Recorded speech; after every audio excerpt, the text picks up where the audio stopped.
Olá pessoal, tudo bem com vocês?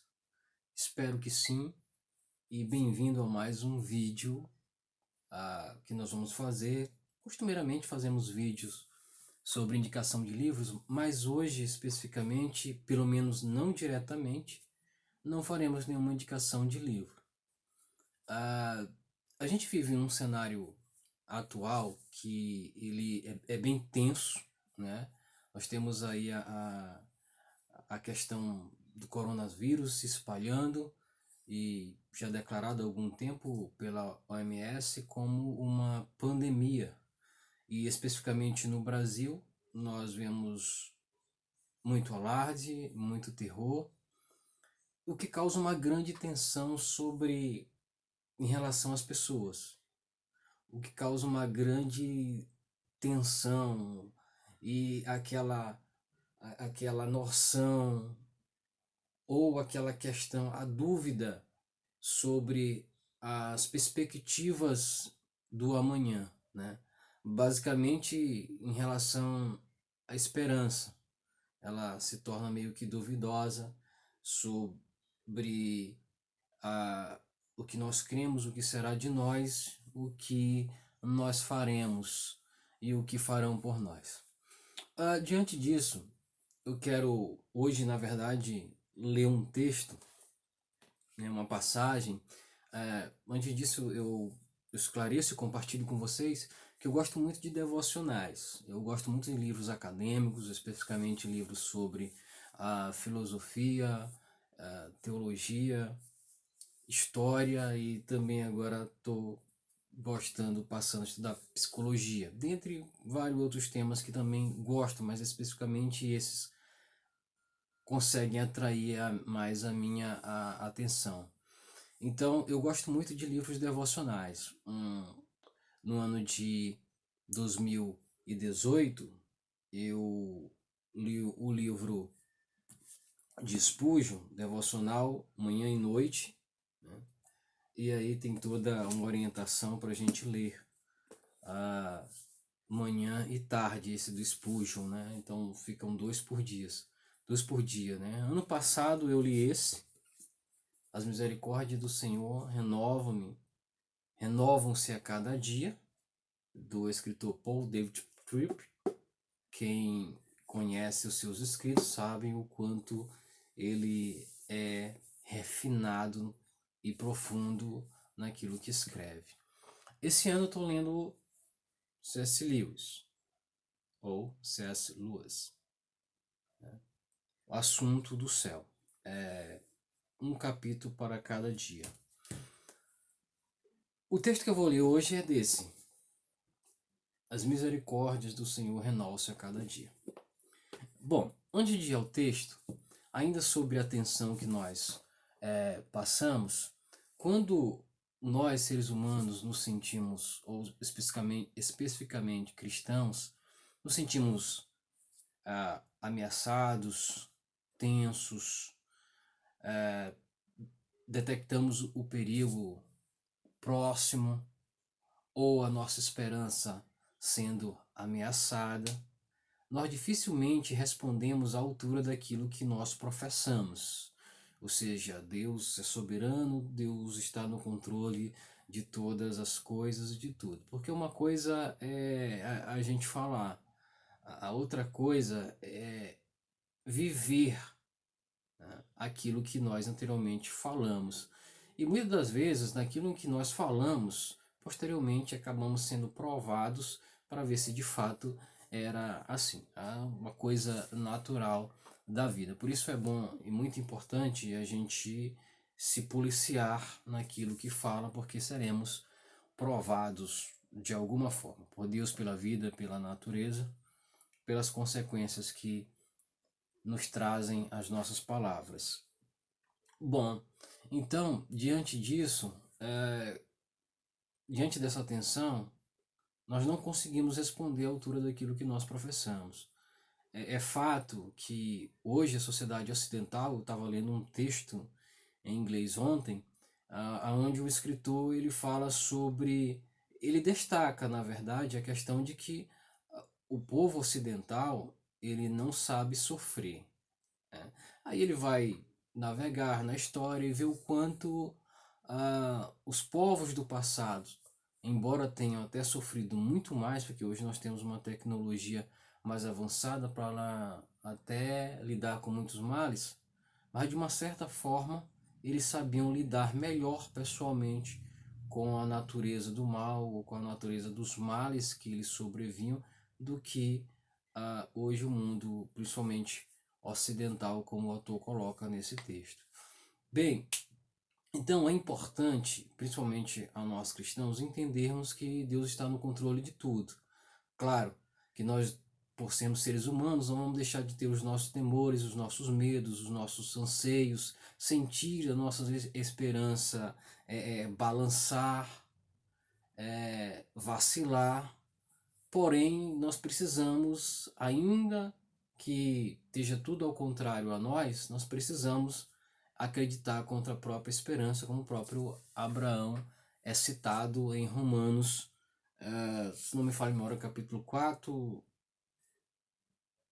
isso se não me falha a memória, onde é testemunhado que Abraão creu contra a própria esperança. Então, onde não vemos mais solução alguma, ainda assim a solução, porque nós temos um Deus que tudo pode, que está acima de todas as coisas, e na maioria das vezes em que vemos as coisas ao nosso redor, à nossa volta, nós vemos com os olhos limitados, porque a nossa fé vai estar bloqueada pelo anseio, pelo medo, pelo terror, pela falta de esperança, ou pela mesmo tendo esperança, mas essa esperança é oscilante.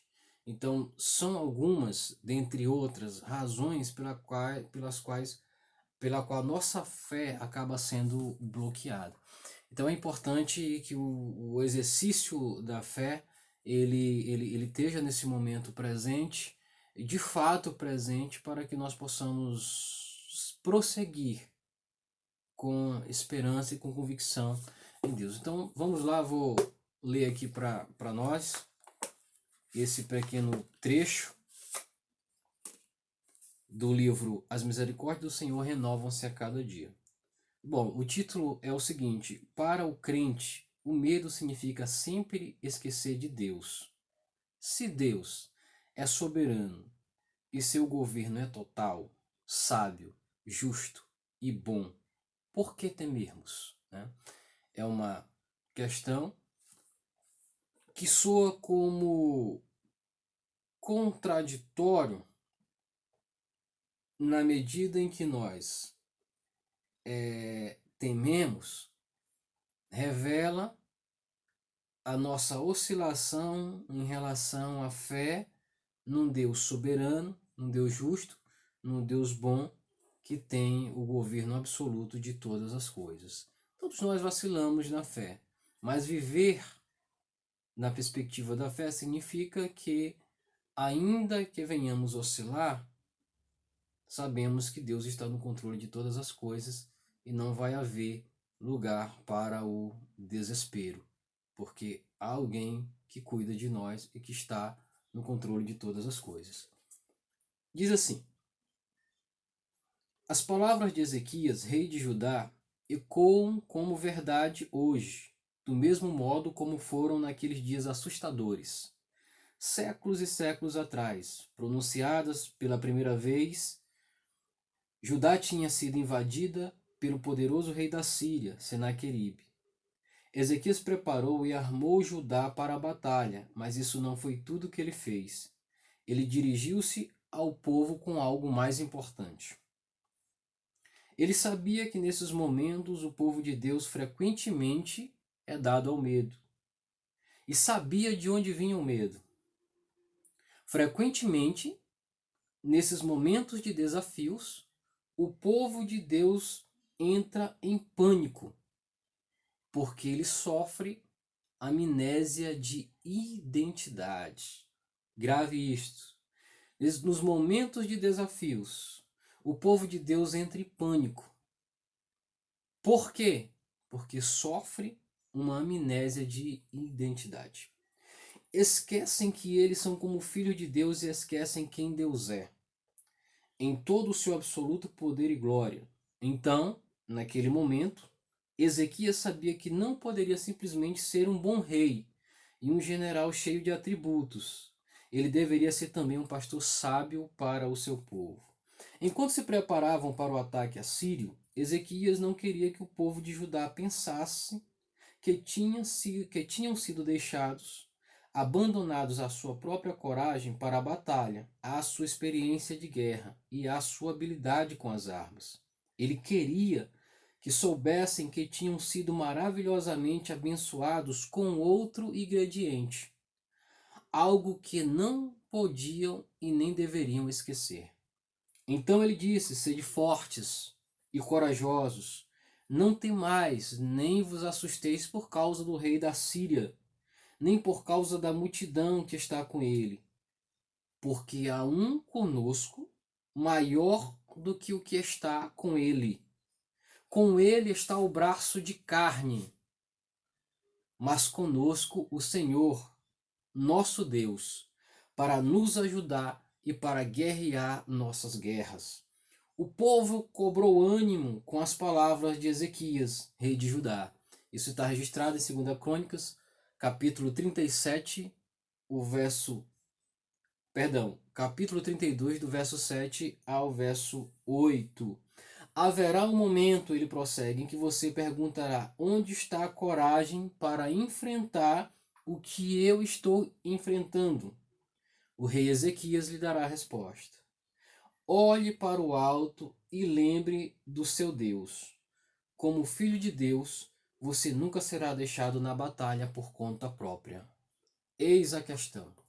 Como filho de Deus, você nunca será deixado por conta própria.